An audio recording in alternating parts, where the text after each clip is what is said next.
Hello, everyone, and I want to welcome you to another episode of the Better the Pond Pondcast, the Flying V edition, where we talk to incredible people who are creating impact and ripples on the pond.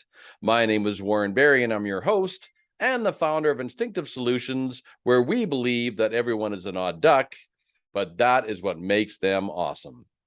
And this, the inaugural episode of the Flying V edition, our guest is Bryan Sweet. From the small town of Fairmont, Minnesota, population 10,000, Bryan is creating not only ripples, but is making waves. Learning from his mother, aunt, and uncle about kindness, education, and business, then learning the hard way about really taking care of the people you love from his father, Bryan is leading the way to help people become the architect of their dreams. As an author of The Dream Architect and being recognized by Forbes as one of the top 8 authors who can positively change your future is how Bryan gets to better the pond. Let's listen to how Bryan gets to imagine, act, and inspire. It's time to take flight with Bryan Sweet. All right, so Bryan Sweet of Sweet Financial Partners. Thank you for your time, and thank you so much for being a guest on my Better the Pond podcast. It's great to have you. It's absolutely an honor to be here, and it's the favorite title to a podcast or Pondcast that I've ever heard. So thanks for having me. And then we also have to tell our guests, right, that Bryan Sweet, you have been specifically chosen because you're such an amazing human being that this is the inaugural Better the Pond Pondcast Flying V edition. This is the very first one, and you are gonna set the standard so high. Boy, I tell you, we're gonna fly high today. Well, remind me to send you that check when we're done here. Yeah, we'll discuss decimal points later. Perfect. So, Bryan, before we start off here and sort of get into a lot of the questions, I do want to shout out because I saw recently on LinkedIn that from Forbes, you are one of the 8 authors who can positively change the future. And that, I think, is right, like an incredible accomplishment. Yeah, it was quite a surprise when we got that notice also, but we had recently written a book called Dream Architecture, and Forbes was kind enough to apparently really like our message and gave a shout out to us and 7 other authors that kind of talk about the same thing. So that was really a fun way to start a week. Yeah, I'd say. And we should probably give a shout out to another Pondcast guest, Brittany Anderson, who also works with you and who is also another amazing human being who helped in that project. Yeah, no, you'll hear a lot about her, I'm guessing, throughout the podcast because she truly is. She's my partner in some businesses. She's the president of my financial company, and just a joy to be around, and very keeps me motivated. And hopefully, I do the same for her. Yeah, I'm sure you do. So just briefly, just give me kind of an overview, Bryan. I would just tell me just a little bit about your company, about Sweet Financial Partners, and sort of just generally, what does your company, what do you and your company do? Yeah, so as you mentioned, we're Sweet Financial Partners. We're in a little small town in Fairmont, Minnesota, population 10,000. I like to say, if you're at the stop and go light and there's 2 people in front of you, that's a traffic jam for us. But I've been fortunate to be in the business for about 43 years, and I've really been fortunate to help create, and it's been created for me really a self-managed company. I've got 18 team members that are really awesome, and so because of that, I've been allowed in the last 5 or 6 years to really venture out and do some other things that I've saw a need for, if you will. And so we've created a couple of coaching companies, and as we alluded to earlier, Brittany and I have created a company called Dare to Dream, and we've got some really interesting projects that we're doing through that we'll talk maybe about later. Yeah, I'm sure we'll get into that when we talk about what you're doing to better the pond. We'll kind of wrap that up. Sure. So you know, basically, if you just summarize it, it's I mean, you obviously in the financial services industry, but I think the mission is to help people live their retirement dream. Is that kind of what you do? And if I would summarize it down, No, or exactly. And I apologize for maybe not being really clear on the financial partners component. But yeah, it's the standard wealth planning component. But one of the things that we've done is we created a unique platform called the Dream Architect that we like to have clients go through. And the reason we did that is, wealth is one thing and accumulating money, but we have just found that people, for lots of different reasons, don't think big enough and don't accomplish all they can in this one lifetime that we get. And we really want people to think differently, have a different mindset, and really kind of go out of the box to make, the remaining years that you have is as awesome as they possibly can. I love it. That is fantastic. All right, Bryan. So here we go. All right. So, what got you from being a gosling? And I like how we talked to, like, right, we're going right back to you're being hatched, like a gosling, your young formative years to leaving the nest. When you decided to spread your wings, or either you spread your wings and jump out of the nest, or you got a little bit of assistance and got pushed out, right, in order to fly. To where you are today. So, Bryan, what is your backstory? Yeah, well, obviously I was born, but the story probably begins when I was 3 and my mom and dad got divorced. And just to give you a little story, maybe give you a little information about my dad, I only saw him one more time in my lifetime, and that was at his mom's funeral, which he actually left early from. So, that just kind of gives you a little bit of an idea of what kind of person he was. So it's probably been a good thing that he hasn't been part of my life. But because of that, I did get a chance to spend summers with my aunt and uncle. That would have been my dad's sister. Now, my aunt was a school principal, and my uncle owned an implement dealership. And if I look back to say, what were some of the causes that helped me get to where I am today? It was really my mom, my aunt, and my uncle. Now, my aunt taught me the value of education and learning and, reading and those things. My uncle was this grandiose, exuberant business guy. And every human being that I had the fortunate time to meet that when he was around just loved him. And so from him, I learned how to be a really good business person, how to create really great relationships, and how to treat people. And that's so applicable, obviously, in business and just in life. That's very helpful. And then obviously with your mom, if you're the only one there, my dad never paid her any child support is another thing. So my mom, I've subsequently found out, the most she ever made an hour was $10.32 an hour. I never felt like I was without anything, but, come to find out, as all moms probably know, she really sacrificed so that I felt like I had a normal childhood. And I, for this, to this point, I'm so indebted to her and literally all moms. And so then from there, I went to college, and I was very fortunate to meet my college advisor, who was also a district manager in an insurance company. And so I was going to go into some kind of a business, had an accounting background. And his suggestion, since I didn't really know what I wanted to be when I grew up, if you will, is he said, why don't you be a life insurance salesman? I didn't know any better. So I went back and told my mom, and she about had a heart attack. You went to 4 years of college and you're going to sell life insurance. And so, one thing led to another. I got in the industry. He was immensely helpful. I mean, he helped me tie my tie. He ultimately became my client, which is really an interesting story.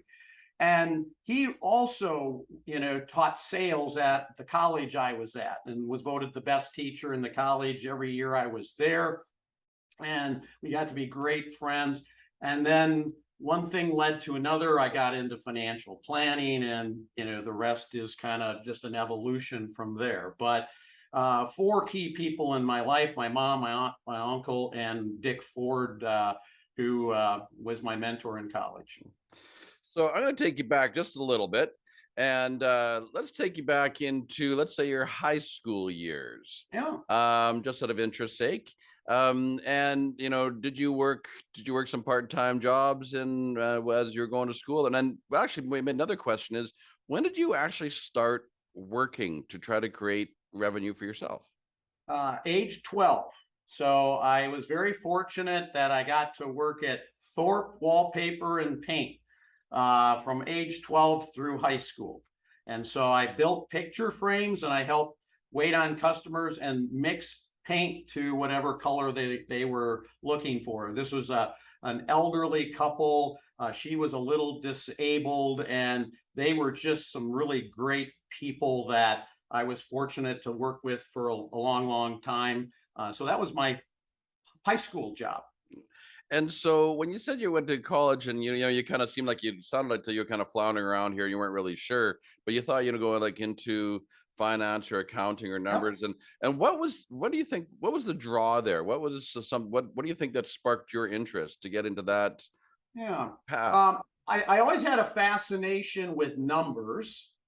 And I think, little bits from my aunt, just the kind of guidance she gave me. But for whatever reason, numbers fascinated me, and I happen to be like really good with numbers. I can add and multiply and subtract. I still do that today, and the team kind of is amazed how I can come up with a number before their calculator. But so I would say it's something like that, and I would tell you I was good at it. So when you're good at something, you probably gravitate to it. So like some of the finance classes, the professor allowed me to skip the final just because I had done so well. And so I don't know that for the fact that that's the reason, but I would guess that was probably it. Interesting. So so you go through your college years, now you end up in the you're now a life insurance salesman. And so then what took you from that aspect of your life into Sweet Financial Partners? Because I mean, it is all of 42 years and 9 months that you've been at this gig. Yeah, I started when I was 6, though, Warren. I just wanted to get that point in. You said you started work. Hey, there's a false fact in this podcast already. Ooh, You said you started working when you were 12. Okay, you caught me. Busted. But I think what happened is, we were doing the life insurance things. One, I came to realize that was not really the area that I really wanted to stay in, for a couple of reasons. One, a lot of what happened in the insurance industry is out of your control. So you did some planning for somebody and they wanted to apply for some insurance. You might not be able to be helpful if their health wasn't good, et cetera, et cetera. The other thing is, when I first started, I was working for a specific company. And what I came to find is, one company didn't have the best vehicles for every situation that you get involved in. So then it got me thinking, well, if I'm actually going to be working for clients, I have to look at what's in the best interest of them and not a specific company.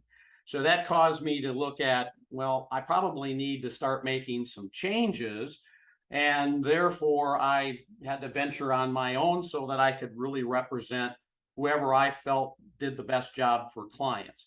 And then that led us into, selling mutual funds and things like that, and kind of a gradual procession.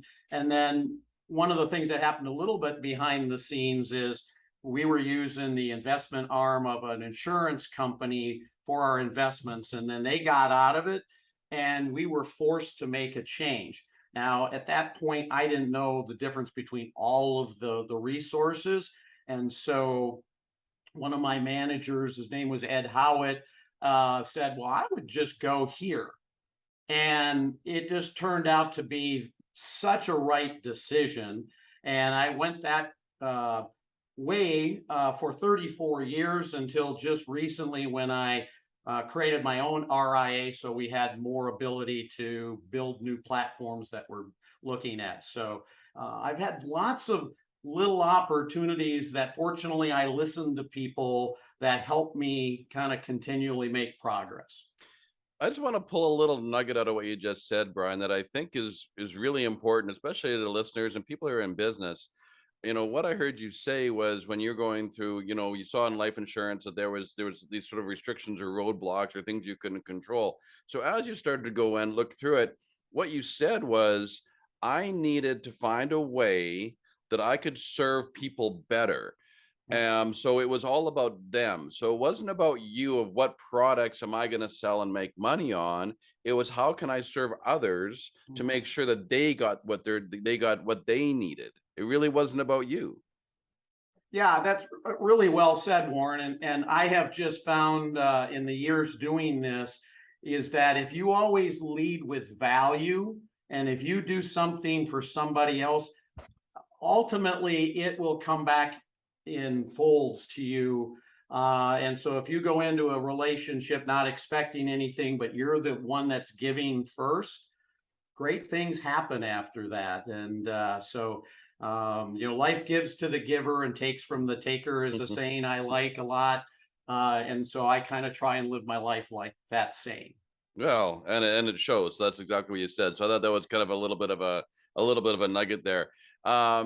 And so, as you said earlier, now present day, right? You got your 18 team members, right? You got multiple businesses. You're writing books. You're creating a new platform. I mean, man, you just don't stop. Well, as I mentioned, it's all possible because I have a great team. So I really have like 3 areas that I get to focus on. And then we have just developed, and I shouldn't say we, my team, Brittany and my other teammates have really created a culture and a framework that just allows me to do what I really, one, love, 2, that I probably better at, so which gives me energy to want to keep building and expanding. And so that's, I think, a couple of the secrets why you can do multiple things and have all of them continue to grow and build and have more success, but allow you personally to do things that you have more passion for. And I think that's probably a little bit of a shout out to Strategic Coach. And it sounds like you've created yourself an innate ability team. Yeah, no, and that's obviously, thank you for the shout out to Strategic Coach.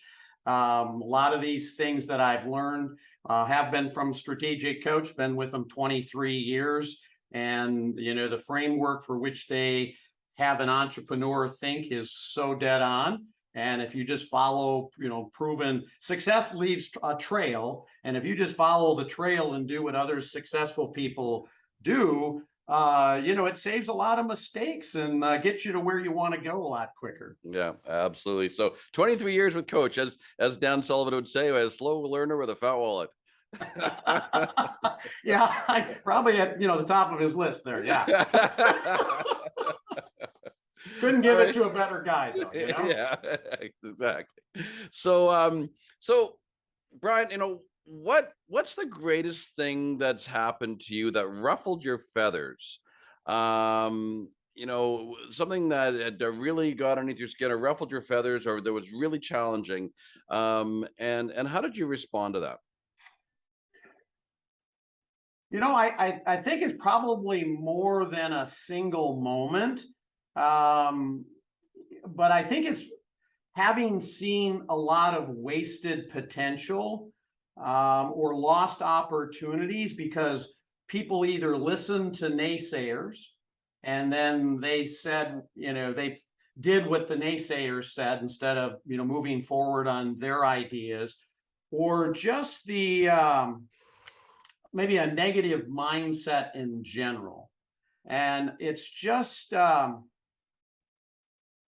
life creates what you think about most.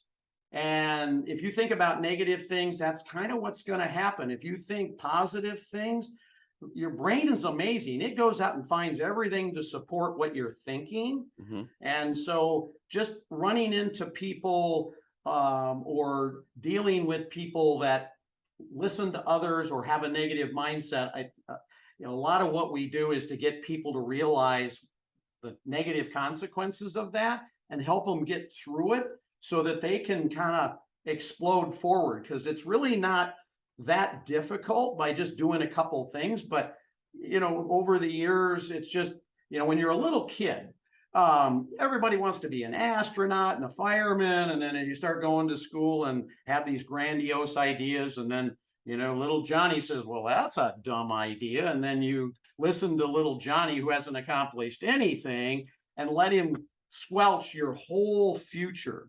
And I just think that happens way too often, and trying to be cognizant of it and help people get over that. Is there one, can you think of a moment in time, Bryan, that where either you had a naysayer say something to you, or you had somebody who listened to a naysayer and then you managed to get them on the other side? Is there anything that comes to mind? Maybe not exactly like that, but I will give you an example where somebody said the opposite and said something positive that had an effect. So kind of maybe the same thing. So this has been quite a few years ago, but and it was to me that this happened. So I was always pretty successful in the wealth management business. Was always in the maybe the top 10% of the company. And we were at an investment function, and the president of our broker dealer, it was after a meeting, we were having a cigar and a cocktail, I think, and he was sitting there chatting with me, and he just stopped and looked at me and said, Bryan, I just wanted you to know that I think you have everything it takes to be one of the best in the company. Now, I've never had anybody ever tell me that, but he kind of gave me permission at that point that I could now be somebody different. I was successful, but I could be more successful. And it was literally like a light bulb. I don't know what all happened, but within the next 12 months, I was in the top 1% and the top 10 of the company. Wow. But it had to happen, something to do with that timing of what he said. But isn't that fascinating, though? You think about another person gave you permission to get to that next level. So if he not so we don't, we can't predict this, but if that conversation didn't happen, right, we don't know. But isn't that interesting, the fact that once you had permission, you let yourself get to that level? Yeah. And I just take that one step further, Warren, since Brittany. Brittany started as my client service person. Now I'm partners with her, I should say. And she's also the president of my financial company. But I have been very purposeful in encouraging her, and she has just blossomed because I've supported her potentially like how I was supported. So now she had to be the one that took the action, and she had to be the one that did the things, which she did. But she's probably the biggest example of what can happen to you when you have confidence in yourself. But it's also important that they know somebody else has confidence, because I think when you give them permission, they realize maybe they had potential that maybe they knew they had, but it just had never been supported.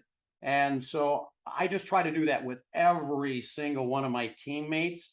I'm very, very conscious of it, but Brittany has probably been the unicorn on that whole thing. It's just been an absolute treasure to watch her grow. It's what you say is really fascinating to me. And I don't want to hang on for this for too long, but it's really got me thinking. because we talk about, talking about potential and whatnot, and the dichotomy of life, is because the power that you've given Brittany as an example, right, to blossom, and you were given that gift to blossom. So you were given the permission to go one way, right? And yet the naysayer has the same power, right, to go the other. Yes. Equal and Well opposite. said. So I think that's something to keep in mind. Yeah. Yeah. Which, who do you want to listen to? Who do you want to listen to, right? And Yeah. and how we're influenced by others so much. Yeah, Right. really well said. I couldn't agree more. And your future sometimes is just as easy as, which person on your shoulder are you going to listen to? I can do it. That's a dumb idea. Right. Yeah, well, you think you can or think you can't, you're always right. So 100%. so now here's a fact for you, for the listeners, of course, but for you, Mr. Bryan Sweet, that geese do fly 70%, according to the Smithsonian Institute, that they fly further and faster when flying in the V formation than when they fly alone. And so what do you think is the secret to getting a team, and specifically your team, flying in that V formation? Because you Yeah. obviously are. Yeah, I would say that's a kind of an easy question, so thank you. But it's a common purpose. So if everybody is working for the same principles, and for our case, it's helping our clients live their retirement dreams. Everybody has a different role in it, but ultimately, by everybody doing their role as a whole, we can deliver this amazing experience and help people have better lives going forward. So I think it's just a common purpose. So that's one of the things that we hire on is, somebody that is looking for our purpose and would love to help people accomplish that. And one of the ththings that I've seen in business, and I do use the metaphor, of course, the flying V, obviously, but the flying V, when geese fly that way, geese can every goose can see where they're going. That's why they don't get lost, right? Because each one can see. And so that's why, they don't fly in a straight line of blind faith. But it's interesting though, and I want to get your input on this, Bryan, because I see that there is organizations out there, and I've worked with them myself, that don't have a clearly defined purpose. They get wrapped up in what they do and how they do it, but they don't really understand why they do it. And what advice would you have into an organization who's not clearly defined what that purpose or what their why is? Yeah, I mean, maybe an easiest way to say that is look at your business as a mission. So you're a mission with a business instead of a business with a mission. It's a little bit opposite, but if everything that you do is to accomplish your mission in life, then you'll make the right business decisions and you'll think about the right things that help deliver that better. So you're a mission. Be a mission with a business versus a business with a mission. That's very good. I've never heard it stated that way before. Fantastic. I love it. And of course we're going back to the geese metaphor, but when geese fly, right, the lead goose never stays the lead goose, right? They're constantly rotating out, because if you try to be everything to everyone all the time, be that lead goose, that is AKA burnout. And so how do you see that in your organization of that constant turnout of leadership? Yeah, I mean, obviously we have a leadership team. I've got a president, a COO, department heads on different things. But depending on what's being done, each person is the sole responsibility for what their job is. So they're the lead person on everything that they do. Now, they may need to report to somebody, but we give them the autonomy as long as we get the results.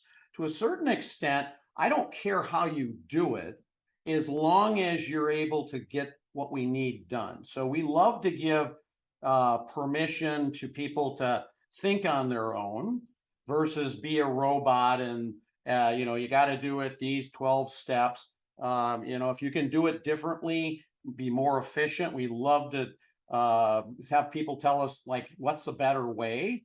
That seems like then everybody feels they have this brand component and the bigger picture. And if one of those pieces was missing, which is very true, we couldn't deliver what we deliver. So everybody is really important, but we all have our little own geniuses, if you will. And when you put them all together, hopefully it propels the rocket forward. Well, apparently it's working for you.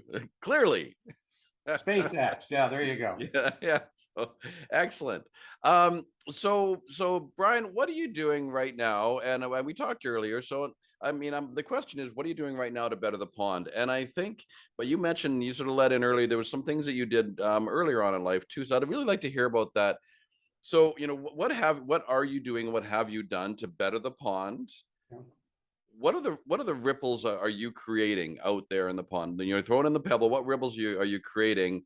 And what are you doing to inspire others to do the same?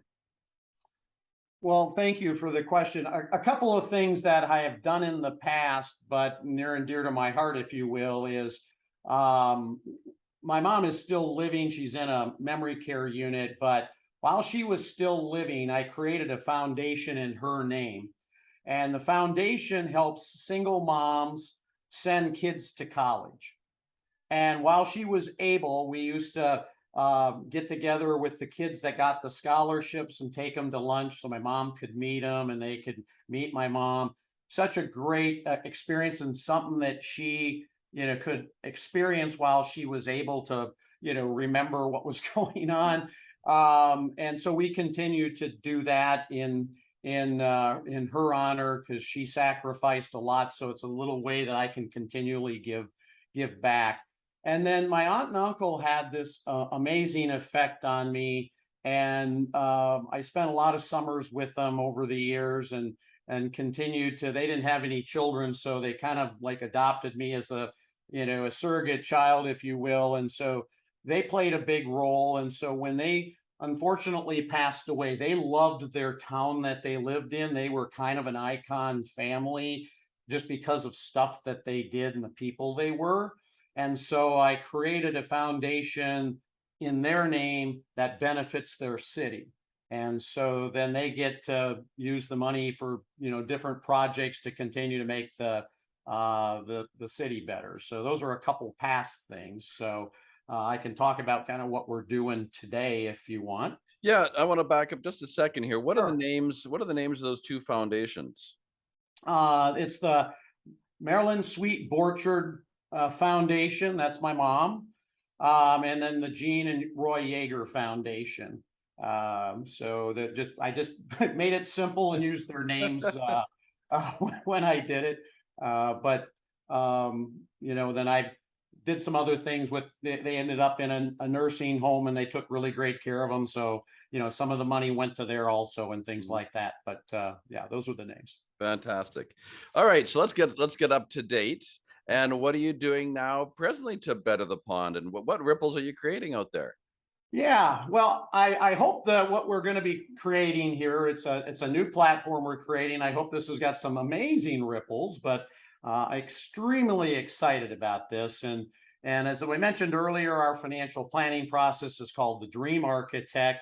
And after a number of years, you find out that you're seeing clients maybe accumulate all the wealth they need, but there were different things missing that kept them from maybe what you would call the Dream Architect life. And so we just decided that maybe we need to be, since there wasn't a platform, maybe we need to be the people that create this platform to fill in all of these gaps that we continually saw. So the Dream Architect life is now 5 pillars. Obviously, the first one would be wealth, which we've done for 40 some years, but the other 4 are purpose. And one of the things we found out is people, especially when they go from maybe working to retirement, have a really hard time with that, especially if they're a business owner. Their whole life, their whole aura is being this person at this level, plus all the people that they met on a daily basis, maybe that changes when they're not working. And so we've had people have a really, really tough time. And then we started getting some statistics that found if you don't have a purpose or know what your, two looks like, it really shortens your life expectancy. And, so you built all this money, and if you don't have the purpose, it just really takes a lot away. So all of these things we're doing is we're not doing ourselves, but we went out and found collaborators that's what they do for their work and exceptionally good at it. And we're basically a resource to help you deal with these. The second one is health and longevity. And one of the crazy things I found out is that 80% of people age 40 and older have some asymptomatic issue going on in their bodies that could affect their health, but they don't know about it. And so if you kind of think about medicine today, it's like sick medicine. Mm-hmm. So you don't go to the doctor till you're sick. And then they typically give you two choices. Well, here's, this slew of drugs you can take, or here's this surgery you can do and fix you all up. Well, personally, I don't like either one of those choices. And when I've started learning more from Strategic Coach and Genius Network and, people I'm fortunate to deal with, there's just like amazing things going on with technology that can help you, from stem cells and body scans. And so just recently, I was down in Dallas at a longevity clinic and did a brain body scan, blood test, learned about peptides. And the purpose of this is we want to have a segment on what are all of the resources that are available today that you probably don't know about because the doctors aren't going to tell you. And so if you knew something was available that one was a better system than surgery, like stem cells, would you like to know that before somebody, does a knee replacement and maybe it could have done something differently that wasn't as, as obtrusive, if you will? And so we're going to be with some of the world-renowned doctors in all different areas, sleep doctors, etc. We'll have a resource for all of that information. I'm obviously not a medical doctor and whatnot, but we know those people. The third pillar would be legacy, and it's really 2 points, is just helping you make sure that the values that are important can get passed on to your children or others that you care about. And the second part of that is we have seen people want to be really charitably inclined, but the thing that I've experienced and I've seen others is that they tended to wait until they passed away and then they gave the money to charity. Didn't get a chance to see all the good it did while they were living. So want to show them ways that they can actually give to charity, live a life beyond their imagination at the same time, but enjoy the benefits of their good deeds. And then the fifth or fourth pillar, or the fifth pillar, is experiences. So one of the things that we have found is that a lot of times people don't or haven't thought about their bucket list. And so things that they may want to accomplish in their lifetime, they've never done, nor have they even thought about it. And you only get one shot at this life. So when you want it to make it the best life you could ever do, and life is, you really think about it, when you think back and talking to friends, it's all about some experience that you had in the past. And so why don't you make your future even more bright by creating future experiences? So we've just collaborated, and we were talking earlier, Warren, about, one of the gentlemen that you and I both know that, literally, if you want to sing on stage with Bruce Springsteen, he can get it done. I have no idea what it might cost you, but you can do things like that, or just, things like, really high-end travel and stuff like that. And then what we're going to do is package this together in a 3-day immersive where the experience of the event is also something that you won't forget. So that's our big passion project. I've never seen it built in the industry, but just saw a big need for it. So I guess we've been picked to be the ones to move that forward. I mean, just in saying all that, you're obviously creating that you're not creating ripples, you're creating waves. Well, and it's really, I mean, I love it because it's so encompassing. Like there's so many factors to it. It's not just one thing. It's not about, it's not just about your finances, right? It's very purposeful, Yeah. and making your future greater than your past. And of course there's a longevity piece, and I think that's amazing. And I would say, how do you inspire others to do the same? And well, you've inspired me. So obviously, Well, you're certainly invited to one of the immersives. So I'll put that out there right now. no, fantastic. I am like, yeah, that is, excuse me, that's moving. And just as we were talking earlier, saying about collaboration is so important. And Yeah. well, I think we can give a shout out to, I mean, Steve Sims. He is the modern day Wizard of Oz, right? In his book Blue Fishing, and his new one coming out, Go for Stupid. Yeah. Um, You said he was going to be a guest on your podcast. Don't miss that one, folks, because Steve's one. He's unique, but he is awesome. Yeah. So we'll give him a little bit of a shout out, and we'll tag him in here.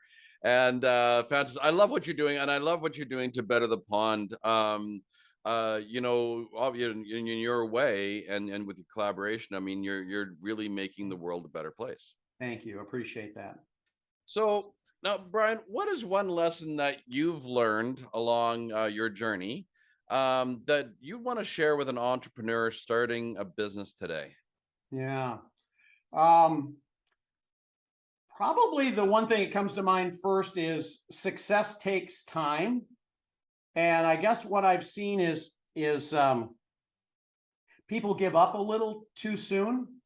And if you kind of look at what needs to happen is you want to use everything that maybe is conceived as a negative as more of a learning experience instead of a negative experience, and really look at those as providing the clues on how you get it right next time. So if you look at either you were successful or you had a learning experience, then nothing negative ever happened, and you don't put any of that bad mojo in your brain that goes and looks for more.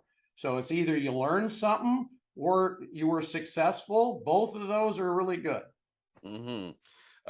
So what I'm summarize that too is, I mean, there's no such thing as failure. Failure is just an opportunity to learn. Yeah. Well, more succinct there. Thank you, Warren. I'm not trying to steal your thunder here. Oh, no, I appreciate that. Yeah. Just a funny story. I was having this conversation with my son last night, and so he's 18 years old. He's left the nest, and he's up in Whitecourt, Alberta, and he's going into welding. But prior to this, he wanted to get into this heavy duty mechanics course, and I want to get into the details of it. But there was this aptitude test that he had to write to get into this program. And he was gung ho. His buddy was going. They had it all figured out. They were looking at where they're going to stay. It was written, right? And what, lo and behold, he fails his aptitude test. And and it had nothing to do with intelligence. I won't get into the whole piece, but it actually had to do with Colby and those kind of things. But I want to sidetrack this. But what was interesting, when we had this conversation last night, the CEO yesterday pulled him aside. Now he's been there for a month and a half. No welding training. This is what he wants to do. And so the CEO pulls him aside and says, I want to thank you for your hard work. I've never seen any work this way. And he says, now we're gonna pay for your education. We're gonna get you going. I don't see you being a laborer for more than a year or so in our organization. You're gonna go places.